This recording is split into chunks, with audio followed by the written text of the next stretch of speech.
I was little, Diddy took me to a mansion and did very bad things to me. Diddy ruined my childhood. Diddy said, "Sell me Haley. I will give you a good amount of money." I wanted to expose everything, but Diddy threatens me not to do so. Is this real life? Yes, this is real life. I feel crazy. It was hard for me being that young and being in the industry and not knowing where to turn and everyone, telling me they love me. What was the worst moment of your teenage years? My worst moment of my teenage years was probably being locked up. For years, Justin Bieber kept quiet while the world watched him rise from YouTube teen sensation to global pop icon. Very few knew what was happening behind the scenes now, with lawsuits piling up against Sean Diddy Combs and multiple celebrities coming forward with disturbing stories. It seems like Justin is finally ready to break his silence, and the things he's revealing are deeply unsettling. In recent weeks, whispers have turned into full-blown fan theories. Clips from the past have started resurfacing, and suddenly Justin's long and complicated history with Diddy is under the microscope. But this time, it's not just about cryptic posts or uncomfortable interviews. It's about what Justin allegedly saw firsthand. He's reportedly revealing a list of rappers and celebrities that Diddy was allegedly involved with, including huge names like Usher and Meek Mill. These aren't just baseless rumors either. Some of these men have had their own questionable associations with Diddy over the years, like Meeks leaked, and now everything is starting to make a lot more sense. Fans who once brushed off odd interactions and strange party stories are now realizing there may have been something much darker going on, and he's now openly talking about it on his socials. He recently posted a video that sparked a lot of controversy. Basically, Justin uploaded a video of him eating a slice of pizza as Diddy's Cassie took the stand, which has led to fans to assume that Justin was sending a message. Prominent journalist and Pizzagate legend Liz Crokin noted the video looks like it was taken from a surveillance camera. Like the cameras Diddy used to tape freak-off parties for blackmail purposes. Justin's claims suggest he was exposed to things no child should have seen: stories about sleepovers, about being made to watch, and about the messed up power dynamics at play in Diddy's circle. For a long time, people laughed off Justin's struggles in his late teens, his meltdowns, his drug use, his erratic behavior. But now there's a growing realization that what looked like a teenage rebellion may have actually been the result of real trauma. And the craziest part, this might just be the beginning it all started with. Usher, before he was a global superstar, Usher was just a teenager with a dream. He was discovered by music executive L.A. Reid, who immediately saw his potential and signed him to LaFace Records. But as talented as he was, breaking into the music industry wasn't just about singing.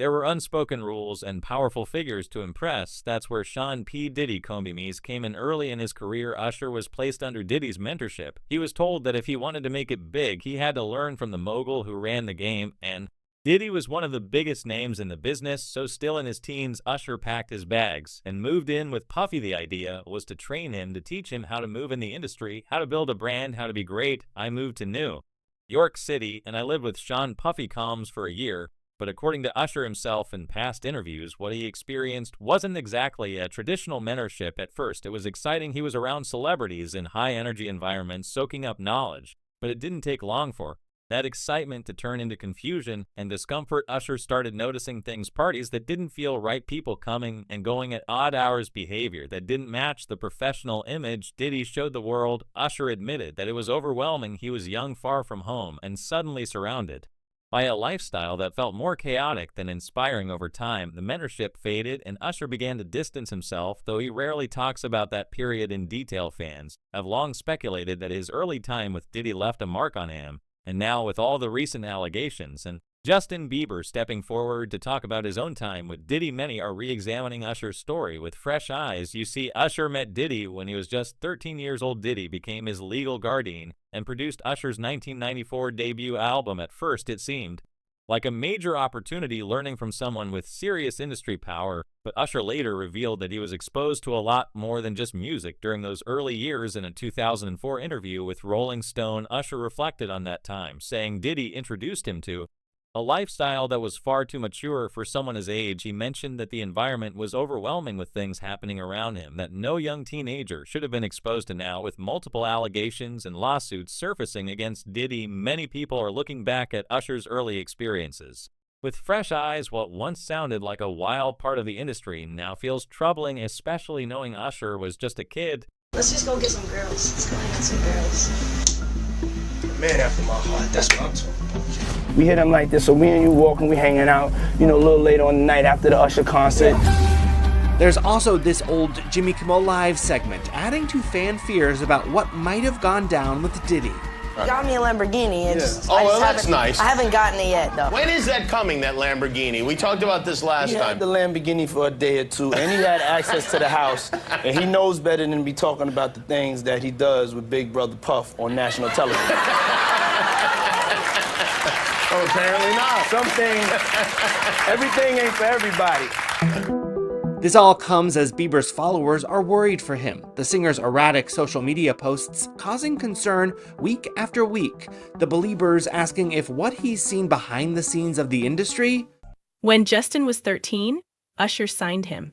Following Diddy's instructions, Usher's record label, LaFace Records, signed Justin. Usher gave Justin to Diddy once he joined the team. Justin didn't have Diddy as a manager, mentor, or even a talent counselor. So why was Justin placed under Diddy's custody? I was flown out to Atlanta by a manager. His name's Scooter Braun. Flown out to Atlanta just to meet with him and meet different producers and different people. I was actually going to meet Jermaine Dupri at his studio. And who rolls up? Usher in his Range Rover. Yeah, rolls up. And I was like, is that who I think it is? And Scooter was like, yeah. And so I ran up to him and I was like, Usher, I love your songs. You want me to sing you one? And he was like, let's just go inside, little buddy. It's cold out. So the politest possible way he could say no, he did. And I was like, wow, he just turned me down. And I was a little disappointed. He had to go into a studio session, so I was like, whatever. And a week later, he actually watched my videos with my manager. And was like, oh my gosh, why didn't I let him sing? So flew me back to Atlanta where I got to meet him again, and he wanted to sign me. But there was something else. Justin Timberlake, right? Yes, Justin Timberlake also wanted to sign me. It was like kind of like, what happened was Justin Timberlake and Usher both went into a ring and boxed it out. And the outcome was Usher. I think it was a TKO. Justin Bieber turned 15, and it suddenly seemed that Hollywood was keen to almost initiate him. I think that's the right word. Like there was almost like this initiation that he needed to go through. So I want you to be now super uncomfortable and watch this video of an interaction between him and none other than Diddy. Take a listen. Justin, you ever seen the movie 48 Hours? Right now, he's having 48 hours with Diddy, him and his boy. They're having the times of their lives, you know, where we hanging out and what we doing, we can't really disclose, but it's definitely a 15-year-old's dream. You know, I have been given custody of him. You know, he signed to Usher. I'm signed to Usher. I had legal guardianship of Usher when you know he did his first album. I did Usher's first album. I don't have legal guardianship of him, but for the next 48 hours. He's with me, so and we gonna go full crazy. What's up, man? You good? I'm good. How are you doing? Young brother, everything's good? Everything's Selling great. out arenas and everything? Yeah, Starting to act different, huh? You ain't been calling me and hanging out the way we used to hang out. Well, I mean, you tried to get in contact with me, you know, through all my, partners and whatnot. Mm-hmm. But you never really got my number, so. Correct. Okay. My number? Yeah. I'm gonna tell you my number. Yeah. Diddy reportedly pimped Justin around to other celebs after using him. Justin began acting out at the same time as there were reports that Diddy was mistreating him.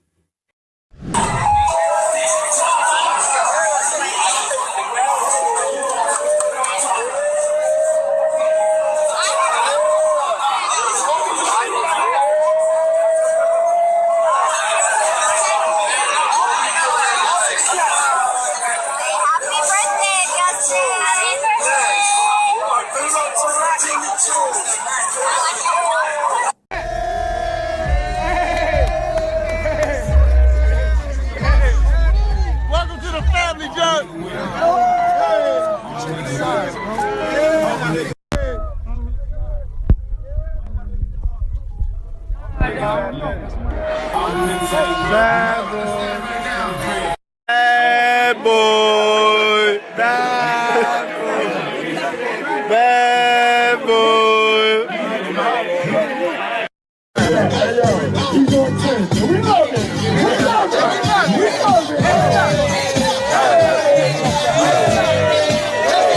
Check my bitch, I'm a brick of the yeah. Feds keeping the spot.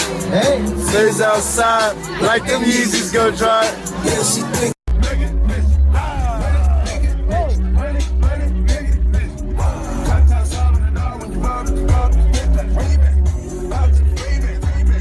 Watch a little bitch, you get it mad. I'm getting rich, you get it mad. I'm getting rich. Cookouts, yeah, that's why I'm standing on Ferraris, nigga. In the 6'4", 6'5", too big for a Bugatti. That's why I'm standing on Ferraris, nigga. During his 35th birthday celebration back in 2013, Usher opened up about his early years in the industry and the influence Sean Diddy Combs had on him as a teenager. According to reports from Daily Mail, Diddy was present at the event when Usher made a candid speech about how he was introduced to the fast-paced world of celebrity life.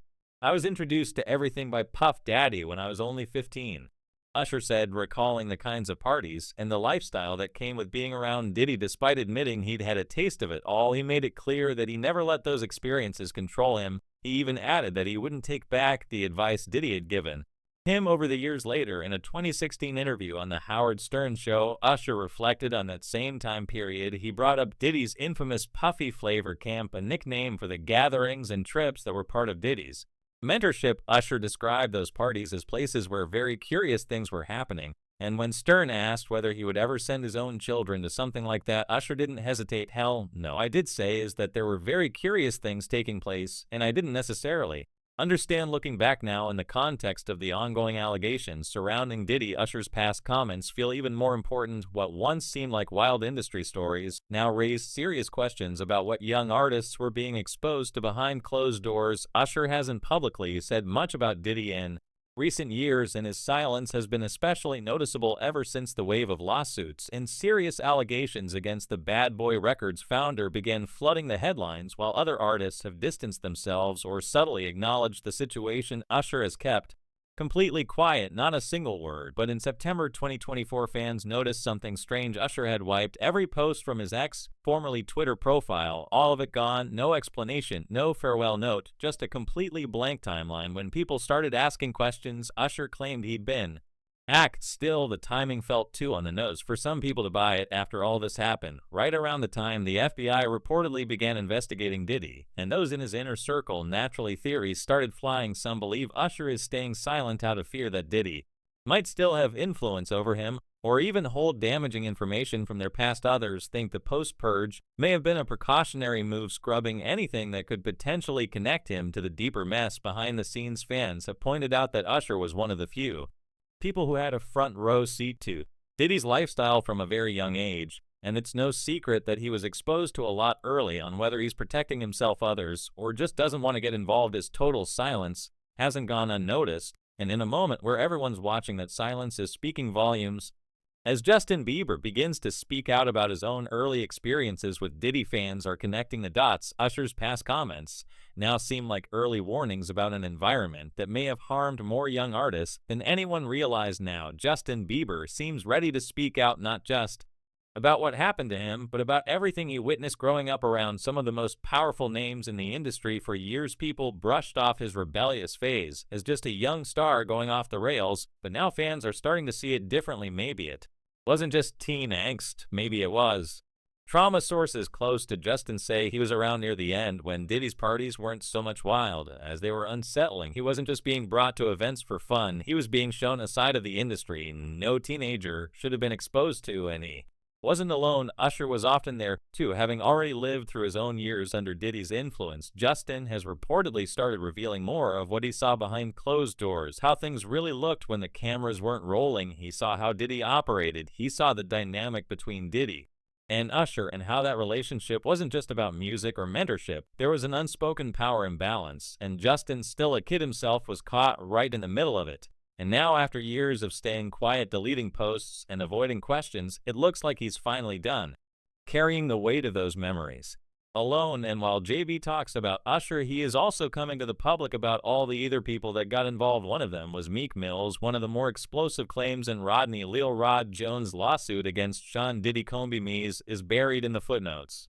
But it's made a lot of noise online, and a portion of the filing Jones alleges that Diddy bragged about having fellow artists Meek Mill and Usher. While neither Meek nor Usher are accused of any wrongdoing in the lawsuit, their names were essentially revealed through not-so-subtle footnotes. And there was even a leaked audio. Meek basically shut down Jones' accusations in a whole marathon of posts on X, Twitter's new name now. He was like, "No man or what would ever approach me about gay activity," and the whole place, don't get flipped, woke up seeing this on every blog like they know I'm coming.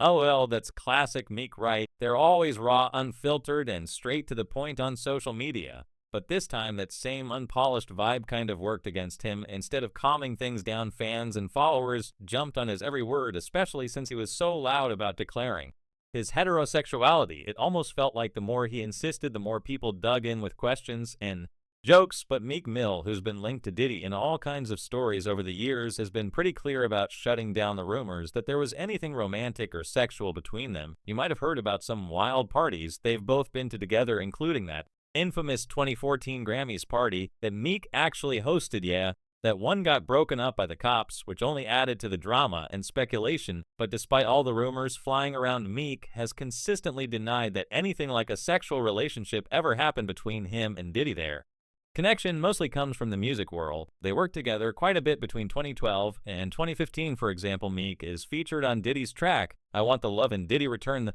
favor by appearing on Meek's song Cold Hearted. So it's clear they had a professional relationship and some creative chemistry. But beyond that, Meek's made it pretty obvious that the rumors about them going beyond that are just that, rumors. It's interesting because when two big names like Meek and Diddy have worked together and shown up at the same events, it's almost like people expect drama or gossip to follow. And sometimes the more public and flashy the parties get, like that Grammy night, the more wild stories pop up. But Meek has kept his stance consistent. He hasn't just ignored the rumors, he's actively pushed back against them whenever they come up, making it clear he's focused on his career and isn't about to get caught up in baseless speculation. At the end of the day, their history is tied to music and business, not anything else. And while rumors can spread like wildfire online, especially when there's a lot of attention on both of them, Meek's response shows he's not here for the drama, just the facts after all the rumors and wild speculation. Meek Mill actually went a step further and announced he'd pay an investigative team a whopping $100,000 just to find out how these stories linking him to Diddy even started popping up in the media.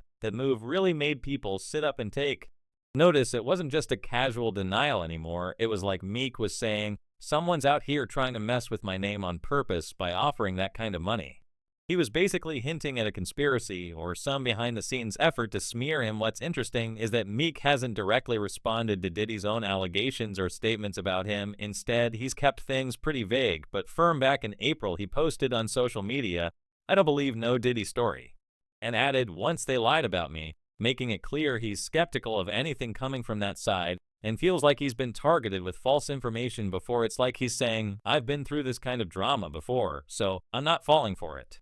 Now, a lot of people out there think Meek's quick to call all these rumors fake because he's not ready, or maybe just doesn't want to be vulnerable about what actually went down with Diddy. You know how it is admitting something like that, especially when it involves someone as big and powerful as Diddy, means opening yourself up to a whole lot of scrutiny and judgment. It's not just about the story itself, it's about the fallout, the way people might treat you afterward, and the personal pain that comes with sharing something so raw. Some fans and observers feel like Meek's pushing back so hard and denying everything because it's easier to shut it down than to deal with the mess that would come from spilling the real truth. Vulnerability can be scary, especially in the public eye where every word is dissected and turned into headlines or memes. Plus, Meek's always been known for keeping it tough and unfiltered on social media, which sometimes makes it hard to tell what he's really feeling beneath the surface. There's also this idea that if Meek did open up about what happened with Diddy, it could shake up a lot of things: his image, his relationships in the industry, and even his fan base. It's a heavy weight to carry, and sometimes people cope by denying or minimizing the situation instead of confronting it head on. That doesn't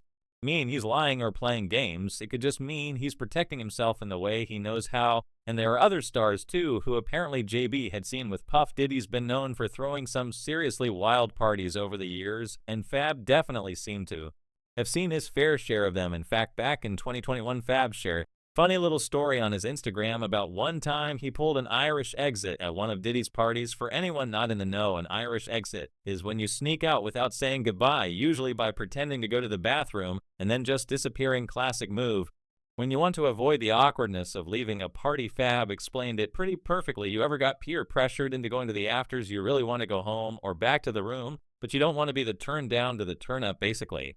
You don't want to be the buzzkill, but you're ready to call it a night. So he told Diddy he was heading to the bathroom, and then just slipped out, and get this, it was 700 a.m. and Diddy was still going hard. Fab even admitted this end was still turned.